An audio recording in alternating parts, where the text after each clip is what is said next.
संपूर्ण राज्यामध्ये पावसाचा जोर वाढलेला असताना जळगाव जिल्ह्यामध्ये सुद्धा गेल्या 3 ते 4 दिवसांपासून पावसाचा जोर वाढलेला आहे आणि त्यामुळे शेतांमध्ये आता पाणी साचायला सुरुवात झालेली आहे। आपण बघू शकतो आता आपण जळगाव तालुक्यातल्या एका शेतामध्ये आहोत।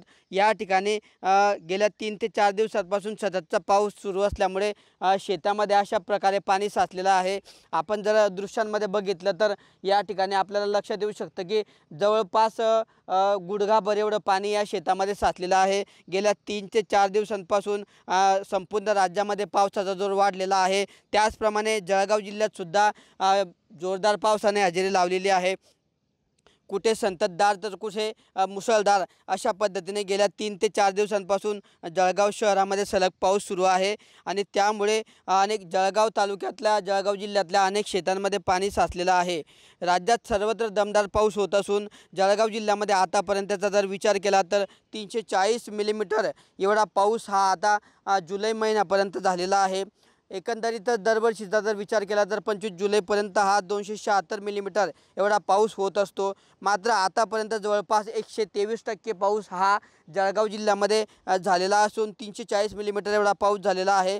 आणि आता गेल्या 3 ते 4 दिवसांपासून म्हणजे शुक्रवारपासून शनिवार रविवार आणि सोमवार म्हणजे आज पहाटेसुद्धा गेल्या 3 ते 4 दिवसांपासून तर सलगचा पाऊस सुरू आहे।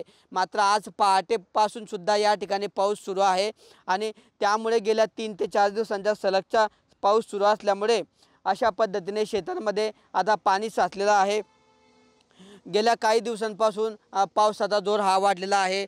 जून महिना कोरडा गेल्यानंतर या ठिकाणी जुलै महिन्यामध्ये जळगाव जिल्ह्यामध्ये पावसाचा जोर वाढला आणि जळगाव जिल्ह्यामध्ये आतापर्यंत सरासरीपेक्षा संपूर्ण जर तालुक्यांचा विचार केला तर पाऊस झालेला आहे। चाळीसगाव वगळता बऱ्याच ठिकाणी हा जो आहे पाऊस चांगला झालेला आहे। मात्र आता गेल्या 3 ते 4 दिवसांपासून तो पाऊस सुरू आहे। त्यामुळे या ठिकाणी शेतांमध्ये अशा पद्धतीने पाणी साचत असल्यामुळे आता शेतकरी चिंतेत सापडला आहे। पाऊस कुठेतरी थांबावा आणि पावसाने उसंत घ्यावी, त्यानंतर शेतीच्या मशागतीच्या कामांना वेग येणार आहे। मात्र अशा पद्धतीने आता शेतांमध्ये पाणी साचल्यामुळे साहजिकच या ठिकाणी पिकांचं सुद्धा मोठ्या प्रमाणावर नुकसान होणार असून शेतकऱ्यांकडून नुकसान भरपाईची मागणीही केली जात आहे। त्यामुळे आता शेतांमध्येही पाणी आणि शेतकऱ्यांच्या डोळ्यामध्येही पाणी अशीच परिस्थिती आता सध्या तरी जळगाव तालुक्यामध्ये पाहायला मिळत आहे। किशोर पाटील, TV9 मराठी, जळगाव।